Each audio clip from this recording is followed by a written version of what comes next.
You're listening to The Ride to Work with Pastor Fred. Fuel for your faith before you clock in. Enjoy the ride. Hello, and thank you for joining us for the ride to work this morning. Guess what?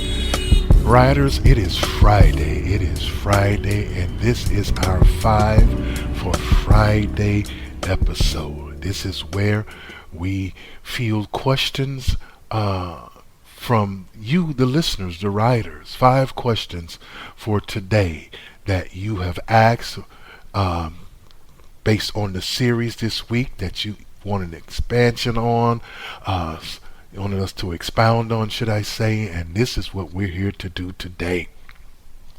Because I realize, there's some people, and talking to some of y'all, there's some people, they ain't trying to become pain-free anymore. They're just trying to figure out how to stop hurting quietly.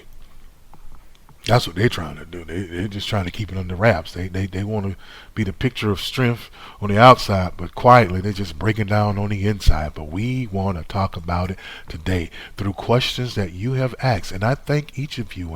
And please remember, you can submit questions within the chat. You can submit questions within the Facebook chat as well. You can text me.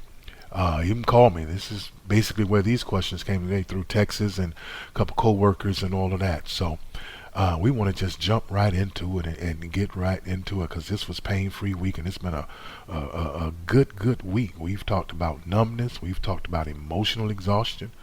We've talked about self-inflicted wounds.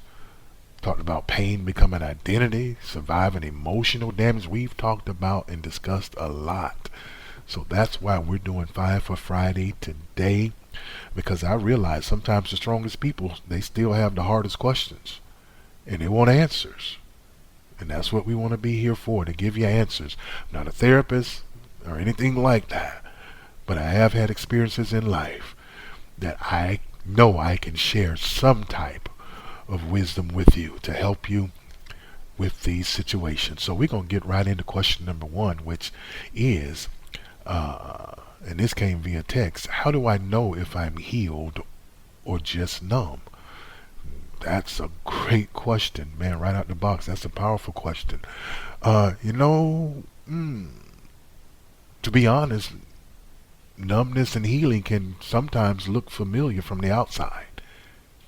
Because both may stop crying, both may stop reacting loudly, both seem calm.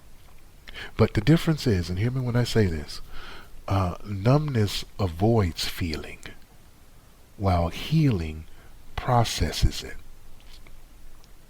That's the difference. See, numb people, they disconnect emotionally because the pain became overwhelming to them. They just disconnected. But healed people, they gain peace emotionally. They regain peace, should I say, emotionally, because recovery happened. That's what happened. So there is a difference. There is a difference, because see, I know some people think they healed simply because they stopped talking about it. That's not necessarily so. Silence don't always mean healing. Sometimes you just shut down emotionally. But see, healing restores peace. Numbness, it just takes away the feeling. That's all. That's all. We talked about that as far as when people give you anesthesia and stuff. It numbs you or whatever. You don't feel the pain. But how you know you're healed, or how you know healing happens, is every reminder, watch this, it no longer ruins your day. Everything that reminds you of what you went through, how you were treated, how you were dealt, it don't ruin your day anymore. Those triggers that used to, they no longer control your emotions. They don't do it anymore. And even if you face disappointment, let me say this, even if you face disappointment, it no longer sends you like spiraling backwards anymore. Emotionally, should I say. It don't do that. Because healing means that pain, that wound, it no longer leads your decisions. Hear me when I say this. And I want you to please carefully, because I'm trying to say this carefully. I don't want you to misunderstand or misconstrue anything I'm saying. Listen, just because you still feel moments of pain does not mean healing is failed. You're still gonna feel it. Sometimes healing just looks like, look, I still remember it. I ain't forgot it. But you know what? It no longer controls me.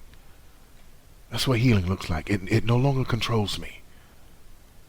So give yourself permission to heal gradually. This is what I want to tell you. Stop measuring your healing by perfection. It doesn't happen like that. Stop forcing yourself to be over it or get over it. I know some people will tell you, man, just get over it, or girl, just get over it. No, stop forcing yourself to do that before you actually have fully recovered. Stop forcing yourself to do that. Give yourself permission to heal gradually. That's the difference between knowing that you're healed and you're just numb. Question number 2, because I want to get through these quickly. I don't want to take too much time on them because I know I can answer them with clarity, and you should get it. Why do I keep going back to the things that hurt me? Boom. Man, look at here. You know why? Because familiar pain can feel emotionally safer than unfamiliar healing. That's why. Familiarity, there's that word. That's the truth. Many people don't want to really talk about it, but that's the truth. Huh? A lot of people, we return to unhealthy things, and it's not because they forgot the damage that it's caused. It's because the damage became familiar. That's why. Pain creates emotional patterns. I've told you this. It creates emotional patterns. That's what pain does. And when somebody has lived in dysfunction long enough, watch this. Healthy things can actually feel uncomfortable. Safe things can actually feel uncomfortable. Make them uncomfortable. Because unhealed pain will make dysfunction feel normal. They are used to dysfunction. They are conditioned to it. That's what feels natural to them, even though they know it's not good for them. That's why some people return to, let's say, toxic relationships, or they revisit harmful environments like that. That's why they do it. They start doing over, reconnecting with unhealthy habits and those emotional cycles. They just repeat them over and over again. And it's not that they enjoy suffering. That's not why. That's not why. It's just because chaos at some point, it became, how can I say it, recognizable. That's a good word, recognizable.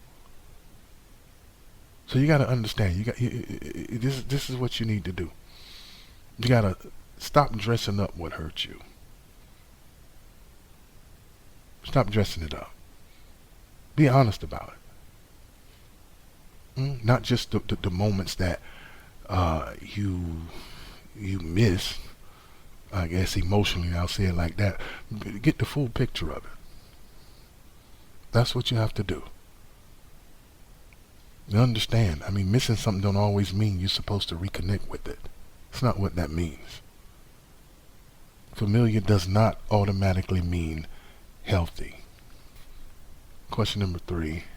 Why is silence so deafening at times, and can it be a trigger? Absolutely. It can be a trigger. Silence can become a trigger because silence, watch this, removes distraction. It removes distraction. And when distraction is gone, man, those emotions that never got really dealt with or processed, man, they can get real loud. They can get real loud. I mean, your memories get loud, or louder, should I say. Loneliness gets louder. I mean, regrets, cravings. There we go, cravings. That's why, if you think about it, some people constantly keep noise around them. You may know somebody like that. TV always on, music always playing. I mean, always scrolling through phones and tablets and stuff. They always around people. And it's not, I've come to realize it's not that they enjoy noise. That's not it. It's just because, when it's quiet, in that silence, it kind of forces them to hear what they've been avoiding emotionally. That's what it does. And they don't want to hear it. They don't want to hear it. See, because for some people, it reminds them of who left, reminds them of what failed, or who failed them, what they missed, what they regret. It reminds them of what they're trying not to return to. And man, loneliness has a dangerous, dangerous way, hear me when I say it, a dangerous way of dressing up old pain. Mm? It can actually make unhealthy things suddenly feel comforting again. And it's not that it's changed or because they change, it's just that emptiness makes familiarity very tempting. So you gotta, you don't really fight deafening silence by running backward emotionally. That's not how you deal with it. You just learn how to sit with yourself without self-destructing. That's what you have to do. Establish healthy routines in lonely moments. I mean, prayer or journaling. I mean, I used to journal a lot. I don't as much as I used to, but I still do at times. Working out, exercising, working out. I mean, doing some things like that. Being creative. Take a drive, or find somebody that you know that's for you, and just have a healthy conversation. Huh? Because you got to remind yourself, and if you can't remind yourself, I'll remind you. Look, missing something don't always mean it belongs in your future. That's not what that means.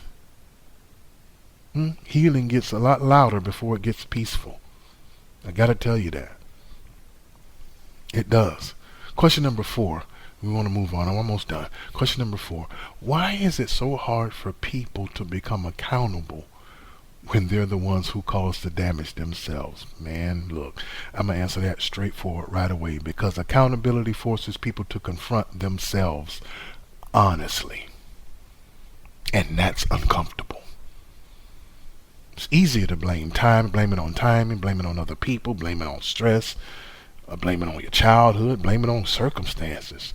It's easier to do all that than to just admit that, look, it was me. I made choices that contributed to this pain. It was me. Because you got to understand, some people avoid accountability because honesty feels heavier than excuses. It does. And for many people, accountability, it feels like shame instead of growth. So instead of like doing a self-examination, what they do is they defend themselves emotionally. They minimize the damage. They'll shift the pain, the blame, should I say. They'll try to justify and validate certain patterns. Because really admitting that I hurt myself, and that was one of our topics, I hurt myself, admitting that, or I created this cycle, it requires emotional maturity, and a lot of folk don't have that. Some people would rather protect their ego than heal their life. I've learned that. So look, real healing begins when excuses end. That's when real healing begins. Not self-hate, not condemnation, just pure honesty. Accountability is not about destroying yourself emotionally. It's finally becoming, I'll say it like this, aware enough to stop repeating what keeps hurting you. And grown folk, I'm gonna say grown folk, I say mature folk, but I'm gonna break it down like this. Grown folk understand. Look, acknowledging, your role in the pain, that's wisdom. That's not weakness, that's wisdom. That's what that is. Because awareness breaks cycles. It does. Accountability, it breaks cycles that excuses try to protect. It breaks that. You got to understand that. So that's how that works. That's how that goes. That's why it's hard for them to accept accountability. Question number 5, and we are through. We are through. We are doing good, because I did not want to keep you long at all. What if I'm tired of healing? Wow, yeah, I think I saved this one for last anyway, because this is interesting. What if I'm tired of healing, or I don't even want to anymore? You know what? As crazy as that question may sound to some, that feeling is more common than people want to really admit. You know why? Because healing can become exhausting. Because I told you it's a process. Especially when that process, or the progress in that process feels real slow. Because stuff keeps happening. I'm still lonely. I'm still got these feelings, these emotions. I'm still trying to move forward, but I'm still in pain. And after a while, what? Some people, they don't stop healing because they want destruction. They just became emotionally exhausted. They just got tired of fighting, tired of the process, tired of trying to recover. And see, look, because it's difficult, I must admit, and I have to be honest with you, because healing requires energy. It requires rebuilding trust, rebuilding confidence, rebuilding emotional stability, rebuilding your hope, rebuilding yourself, your identity.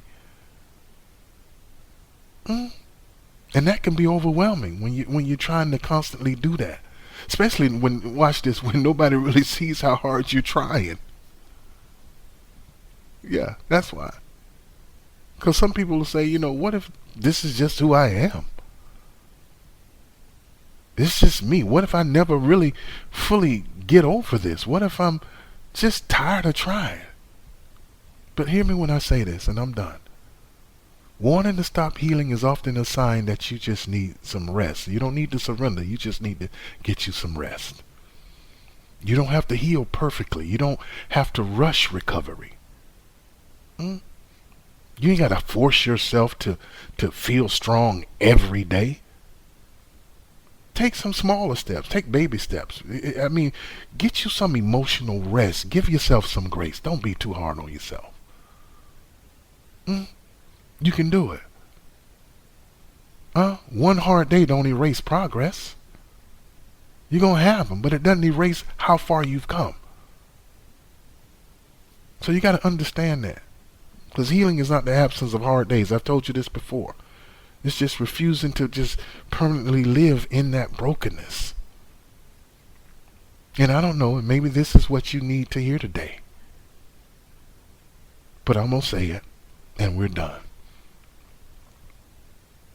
You are allowed to get tired. You are. But just don't unpack there. Don't stay there. Because exhaustion, watch this, is a condition. It's just a condition. It's not your final destination. So I hope you've got something from these questions, these listener questions, and I am so thankful that you've joined us. Please feel free again to send them in as often as you want to, as often as you can, and we will try to deal with them on Friday, on our 5 for Friday. Thank you for joining us for the ride to work. We are out of here. See you next week. Have a wonderful, wonderful weekend. God bless.